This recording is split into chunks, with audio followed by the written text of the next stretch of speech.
Hi, I'm Natasha Lee, and I'm going to be talking about combat war veterans and their environmental and cultural factors. I'm going to start with the media and how the media portrays them. So, a lot of the media always portrays veterans as people who are dangerous. Here are some headlines that says police get help with vets who are ticking time bombs. Another one says PTSD and veterans and how their violence is a growing problem.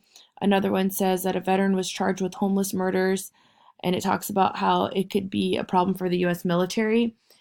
So, the Bureau of Justice Statistics um, has looked at the crime around veterans, and it turns out like during the past 3 decades, the number of veterans in the state and federal prisons have actually declined.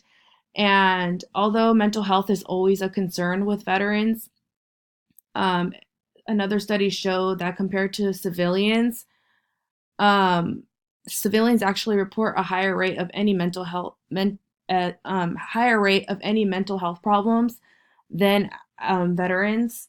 And then when it came to psychotic disorder, veterans are actually lower on the spectrum for mental health than civilians as well. So they actually portray them falsely in many cases. When it comes to family support, the families of veterans, when they have that support, it gives them someone to talk about their treatment options. It encourages them to actually seek help and then explore resources. So, family, it would be a great time for them to look into counseling because counseling and medication are the two that are most effective in treating PTSD. And then family members can also encourage veterans who have experienced trauma or mental health to speak with other veterans, and also to seek group therapy sessions.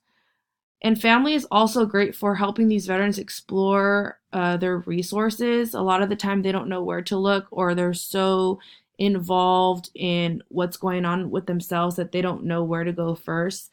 So, family is just a great option to help their family members find a trained professional near them so that they can get the treatment that they need. Next is the cultural environment, role of peers. So I have 5 different things here. So when war veterans talk to other war veterans, they often feel more supportive. They have a common understanding of what each other have went through, and they also have this trust and bond between each other, which is also like camaraderie. And then it also has been found to be therapeutic for one another. When they speak to each other, it just helps because that person has been there and done that, and um, they have a level of personal experience and empathy that no one else can understand. They Studies have found that vets who talk to other vets, they find that they're more trusting than speaking to a civilian um, who's not familiar with the situation that they've been through or what they've experienced. And then also when veterans speak to other veterans, it helps them keep the connection, and it also reduces their level of stress, especially later in their years. And then it says studies have also shown that helping others has a benefit and can be therapeutic. So, maybe for them it can help in furthering their treatment. Next is cultural environment. Um, so, and the cyclical nature. Veterans combat trauma is often passed on to their children. Um, a study here found that children of injured veterans often experience mental and physical health challenges that adversely impact their quality of life. The trauma experienced by the injured veteran is often passed on to the children in forms of uncertainty related to anxiety and fear. Academic experts also note that children of these vets present higher rates of behavioral health challenges, um, mostly due to the demands on the adults in the household to provide care for the injured veteran, so like the spouse. And then it impacts the time that the parents actually spend with their children because of that. And then also they found that children of military caregivers also present higher risks of social isolation. And let's see, in the Department of Veterans Affairs Caregiver Program study revealed that 75% of caregivers respondents engaged in their communities on average only 3 times or less per month. When a parent is also a caregiver, the demands of caregiving often restricts military children's abilities to engage in school and extracurricular activities. And then also the financial pressure, because a lot of the time military veterans have a hard time assimilating back into civilian life. Next is the cultural, environment, legal, political system.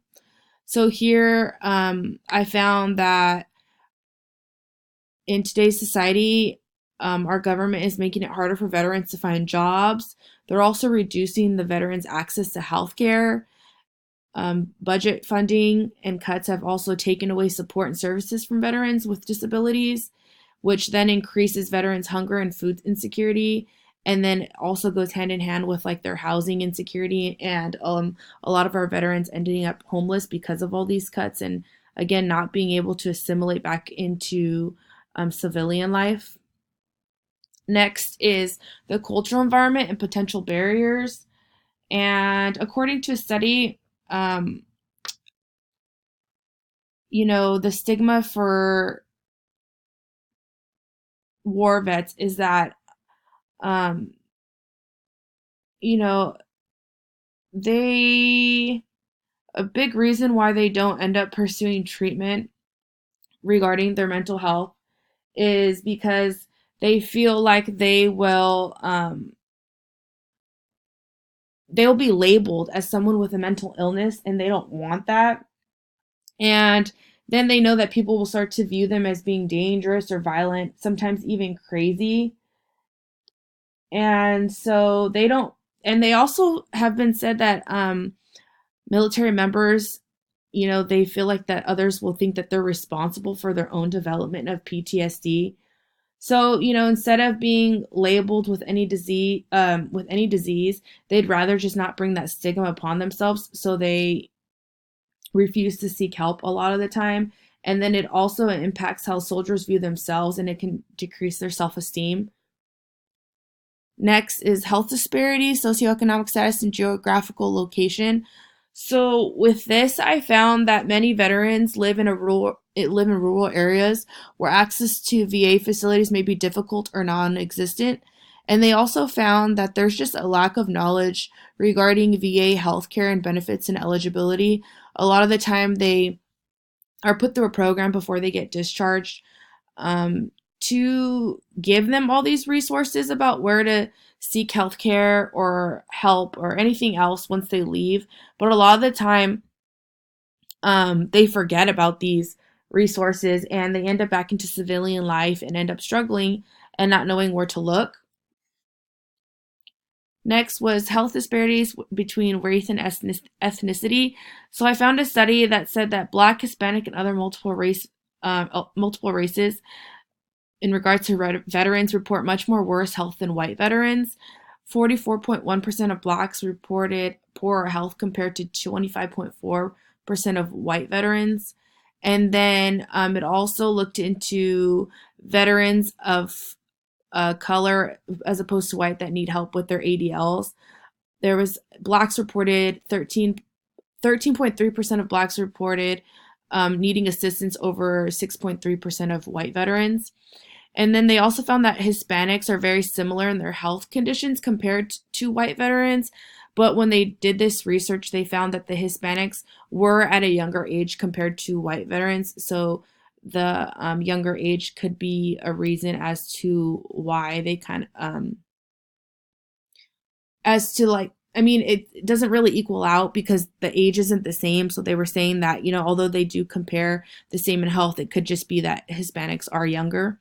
And then they also found that minority veterans served longer than white veterans. Therefore, they were just exposed to active war zones and the death of others a lot longer than white veterans. Next is health disparities in regards to religion. So I found a study that found that high religion and spirituality equaled a decreased risk for a lifetime of PTSD, major depressive disorder, and alcohol use disorder. It also was strongly linked with increased dispositional gratitude, purpose in life, and post-traumatic growth. And then somebody who was involved in religion or spirituality moderately equal to decreased risk for major depressive disorder, suicidal ideation, and alcohol use disorder. Next was health disparities among gender. So women war vets report better health status, but greater functional. But the men reported greater functional impairment. And then they also found that although women report better health and men actually end up functioning better after in civilian life than women, they found that a lot of it was based off exposure to death and casualties. So if you were exposed to death and in a war zone, you reported worse health.